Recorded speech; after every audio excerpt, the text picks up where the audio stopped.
Hello and welcome everybody to Manitowoc ICE. We are here today in Manitowoc, Wisconsin in the training center. We're in our little side room here, our virtual training room. As you can see to my right here, we've got a RNP 620 ice maker behind me. We're not going to zoom in on it too much today or any of that because we're going to be going over our slideshow. That's going to give us the majority of the information and good views of it, but we have it in the background here for reference for you. Today, we're going over course ID ICE1204. This is going to be for the RFP, the RNP, the UNP, and the UNF Flaker Nugget machines. We're going to be going over the overviews on them. We're going to be looking at the different operations and taking you through. My name is Tim Rayberg, and I want to welcome everybody today. I've been here about 2 years now, 20 years prior to this out in the field, so let's get on the way here and see if we can learn something today. So again, we're going to be going over the RFPs, the RNPs, the Flaker Nuggets. The R series is a self-contained unit. It's a modular unit. It does not have a storage bin, or you need a storage bin. The UNP and the UNF is a self-contained unit. It comes with a storage bin on it. Set it in place, hook up drain, water, electric, and you're good to go.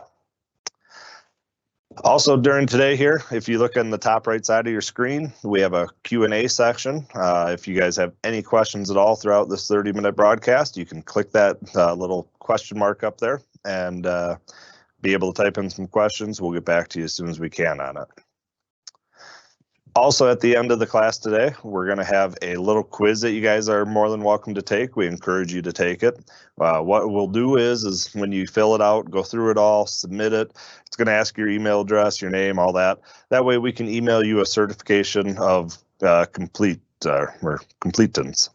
That way you guys get a little piece of paper, says that you guys did this, a little extra training for you. So today, going over the RFP, the RNP, the UFP, and the UNPs. Now, as you can see, these are R290 units, so we are looking at the propane series. Here we have our identifier. This is for all of your model numbers. This is how we identify all of our model numbers to explain to us what kind of machine it is and what it's doing, voltage, everything. So when you look there, you can see the letter U at the very beginning. That says it's an undercounter unit. If it was an Indigo series, one of our bigger machines, an ice beverage series, you can see on the left there, that first letters are different.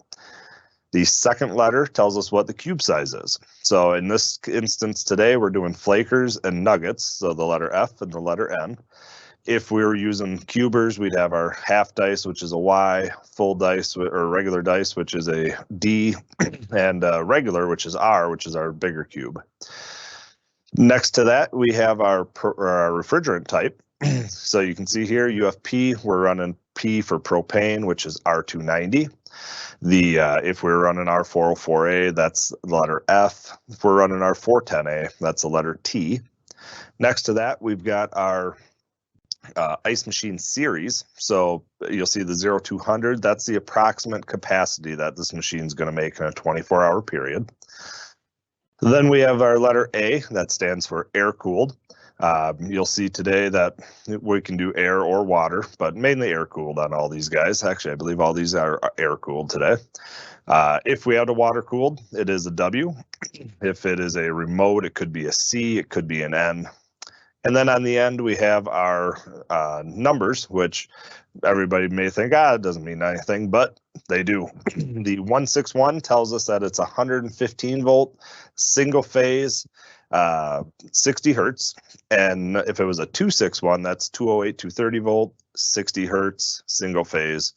And you can see 263, same thing, 208, three phase though. So it does tell us a lot of information, so we do always require that, especially if you ever call in. Please have your serial number for us. That does really help us a lot. So here is our UFP or our UNP. This is our self-storage unit.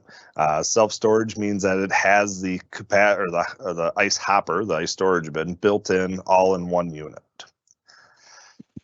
This is our RFP or our NP. This is our modular unit where you'll see that the ice machine sits on top, and then you do need a storage bin for the storage capacity.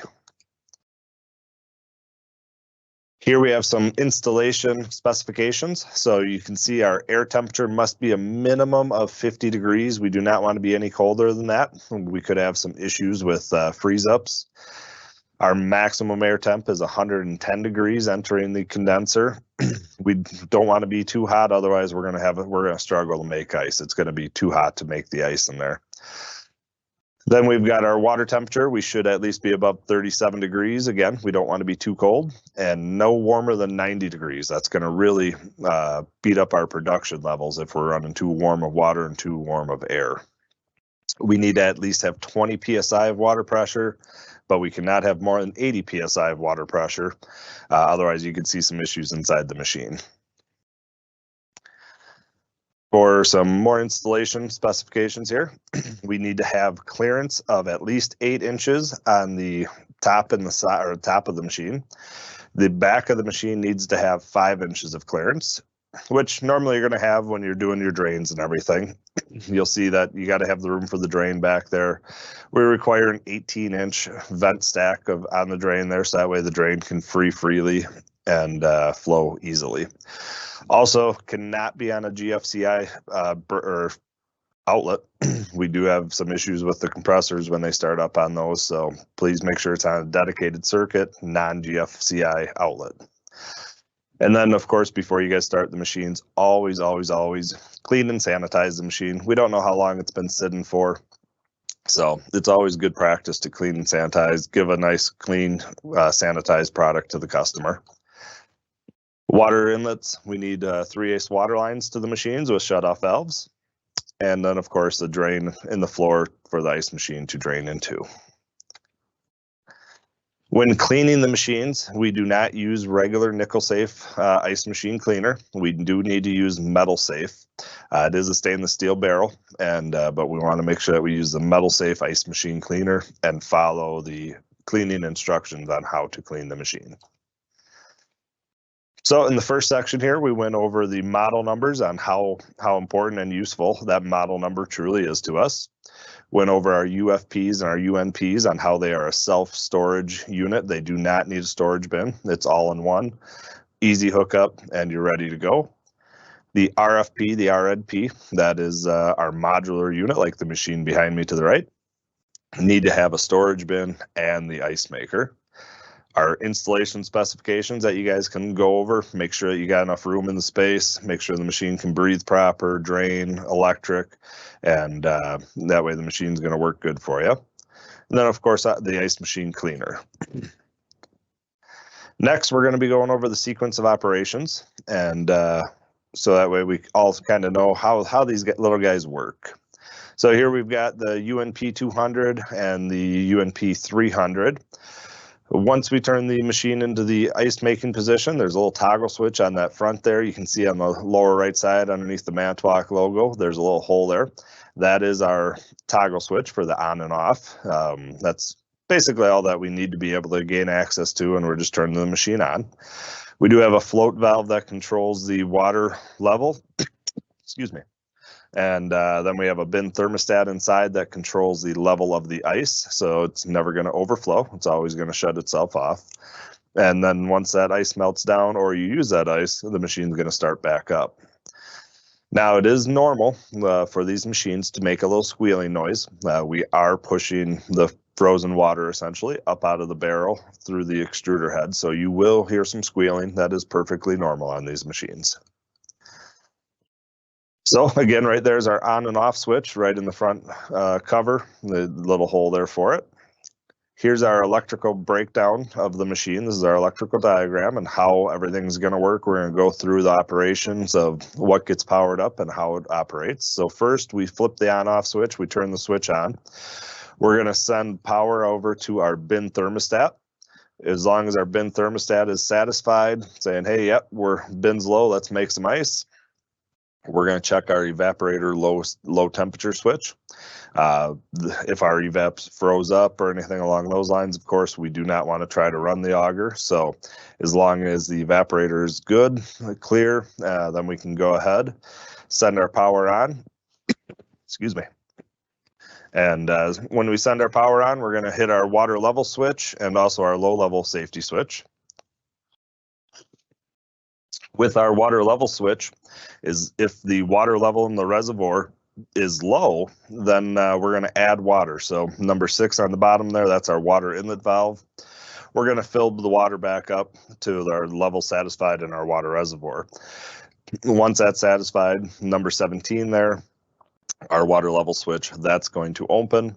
But our number 10, our low water safety switch, as long as we got good water in our reservoir, that's going to stay closed. As long as that stays closed, we send power over to our gear motor. Now also you can see there's nothing else there, so we send power to our contactor coil, and we pull in our contactor. So we're going to start making ice at this point. We've got all of our safety switches are good, our auger motor's running, and our compressor's running.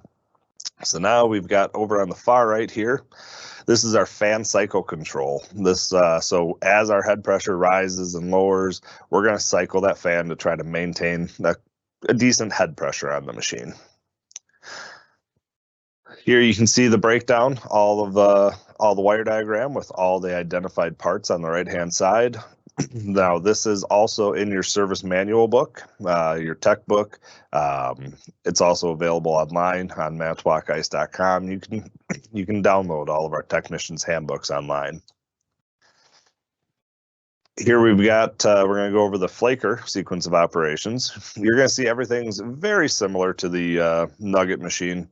The only difference is that we're going to add in the low pressure safety switch here. So you can see that on the bottom right side there, we open the switch at 7 PSI, and then we close the switch at 36 PSI. Now remember, this is R290. We do not have service taps on the machine. We're going to be going over that later in the program here to explain that out a little bit better. So now we've got our modular machines, our RFP, our RNP 320. So you can see here we're going to have a bin thermostat, our ice safety chute, our low water switch, our high pressure cutout switch, and also our evaporator safety thermostat. We're going to do the same thing though. We're going to go on in and look at that wire diagram and follow the order of operations and make sure that everything's working so that everything can fire up here. So again, we start off with our on-off toggle switch. We turn our toggle switch on, and then we send power over to our bin thermostat and also our evaporator temp thermostat, both of them located in the electrical compartment. As long as the bin thermostat is warm enough and the evaporator thermostat is warm enough, says that everything's clear, we can make ice. They're going to be closed. We're going to send power over to our high pressure safety switch. So as long as we're not off on high pressure, that's going to be closed. We're going to send power over to our ice chute safety switch. Now this is at the top of the evaporator where the ice comes out. It pushes over and then goes down our chute into the storage bin. It's right up there. It's another safety switch so that if for some reason that ice backs up, we do not want it backing all the way up into our evaporator, into our auger, causing chaos there. So if this switch gets stuck open, we're going to shut down everything. If all safeties are made, we're going to send power over to our water inlet valve and our water level float, which if the water reservoir needs water, send power out to our water inlet valve and refill it.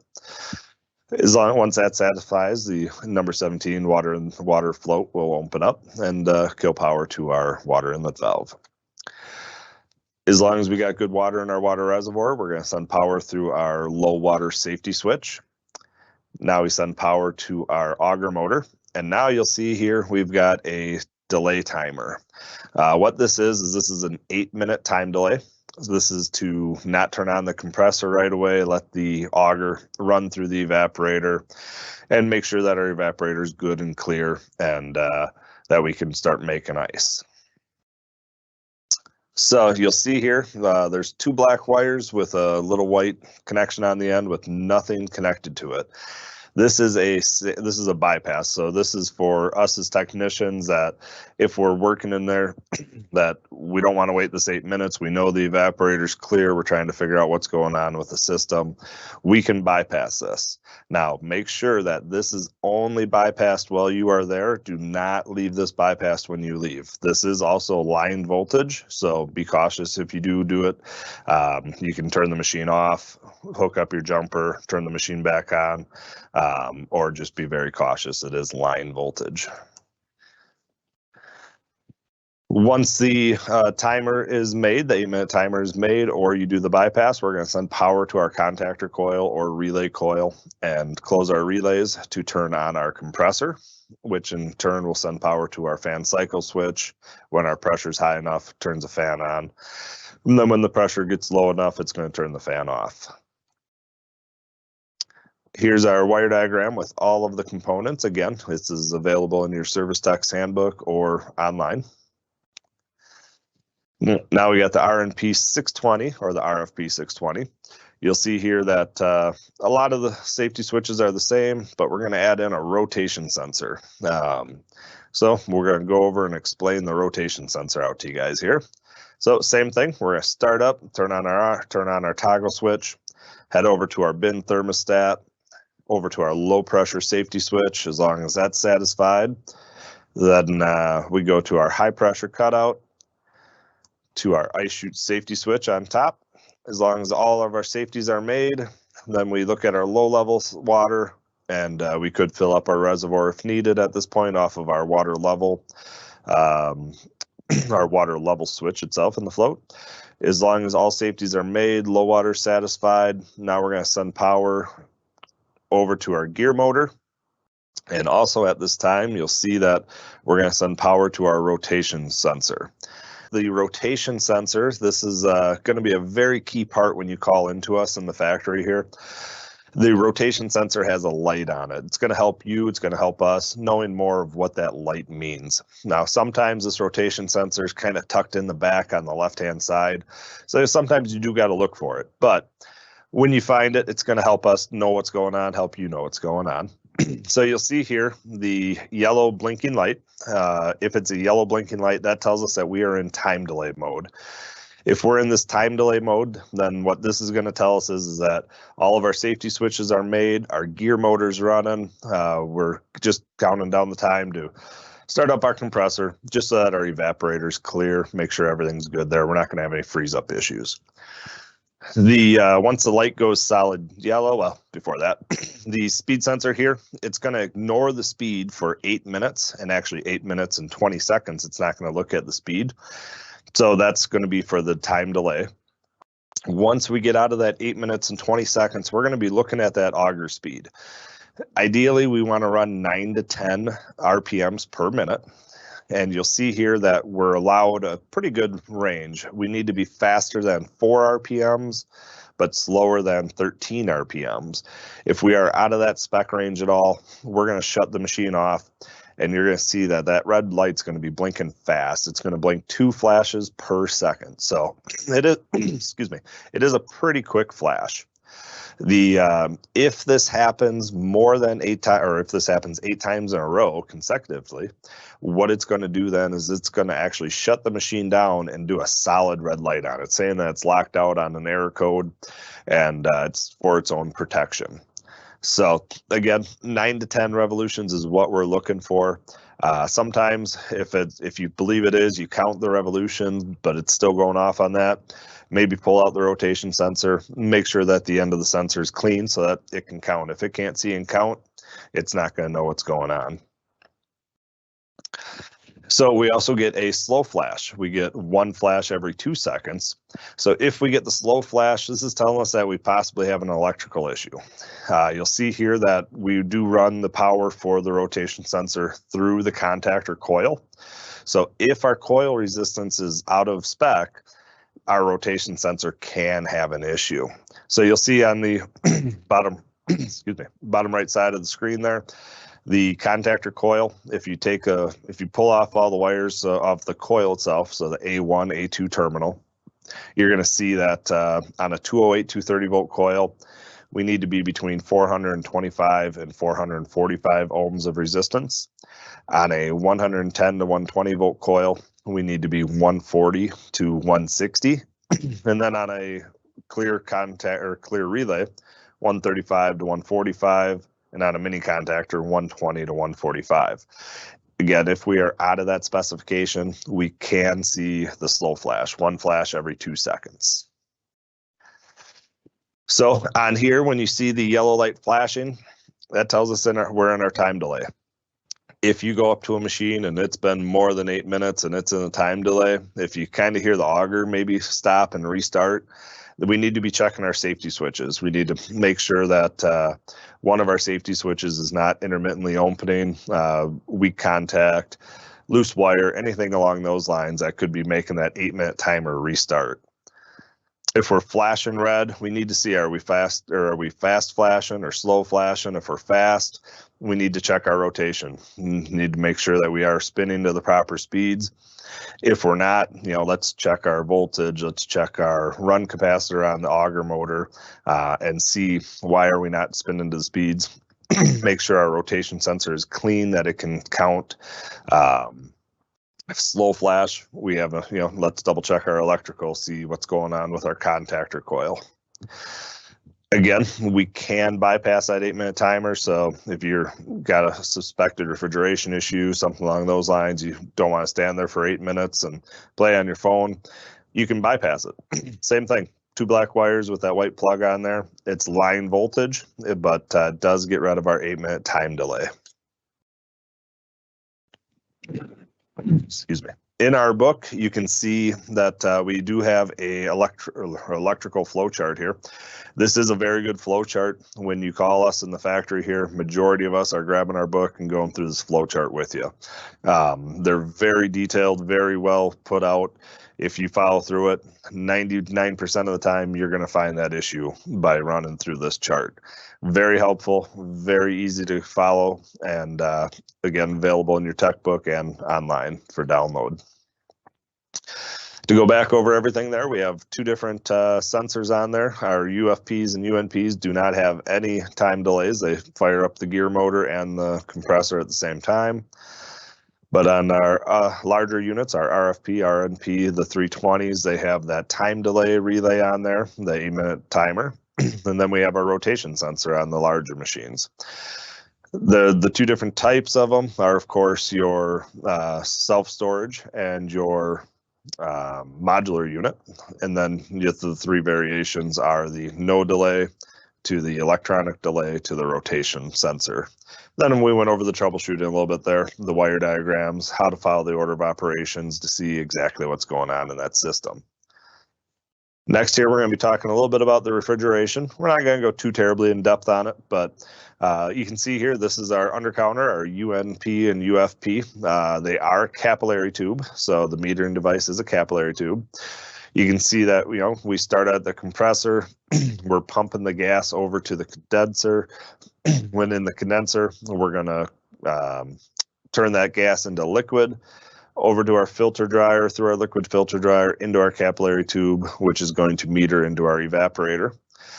Works through the evaporator, gets it nice and cold, makes us some ice. It comes out of the evaporator through the heat exchanger. We do have a little heat exchanger there to try to help boil off any liquid that could be coming back to the compressor. Same with the accumulator, there to protect us from any liquid coming back to the compressor. Here we've got an automatic expansion valve setup. So I know a lot of us are used to thermal expansion valves, but this is an automatic expansion valve. So it's pretty much just set at a pressure, and it's going to try to maintain that pressure going into the evaporator. Same thing though, we've got our compressor pumping gas over to our condenser, which is going to condense down to a liquid, over to our liquid line filter dryer, and then up to our automatic expansion valve, meters into our evaporator, gets us nice and cold, makes us ice, comes out back as a gas again, through our heat exchanger to make sure that we are bringing just gas back and not liquid back to our compressor. Here we've got a thermostatic expansion valve. This is what a lot of us are used to in the fields. You'll see that kind of the same setup again. We got our compressor going to our condenser, liquid out of our condenser to our dryer. Now that is not a sight glass on there. You'll see that none of our machines have sight glasses on them. That is a liquid line solenoid valve. The solenoid valve's there just to help with any liquid migration. We like to shut that off when the unit's not running just to prevent any migration going on. We do go into our expansion valve. We do have a little liquid accumulator there that we then feed to our evaporator. And of course comes back out, goes through our suction line accumulator, make sure that we're not bringing any liquid back to our compressor, and keeps going through the cycle. Here we just add a external thermal expansion valve. So this is an externally equalized. So we have a line going over to our suction line to try to help that expansion valve modulate better. So the UFPs, the UNPs, they are self-contained storage. They have the capillary tubes in those. The RFP, the RNPs, those have the automatic expansion valves. And then also the RFPs and our NPs can also have either the thermostatic expansion valve internally equalized or externally equalized. Now we get to go over some R290. So now with R290, our propane, you are going to see this in the Flakers here. As of right now, it's not really in any of the other units here in the States, but could be coming. There's always changes happening. Always follow your local guidelines, your local practices on R290, whatever your state is saying is the proper procedures. We have our recommendations, but always follow your state codes. Of course, to evacuate the system at all, there is no taps on there, so you do need to have a piercing valve of some sort to access the system. And always, of course, use extreme caution. It is R290, it is propane, it is flammable.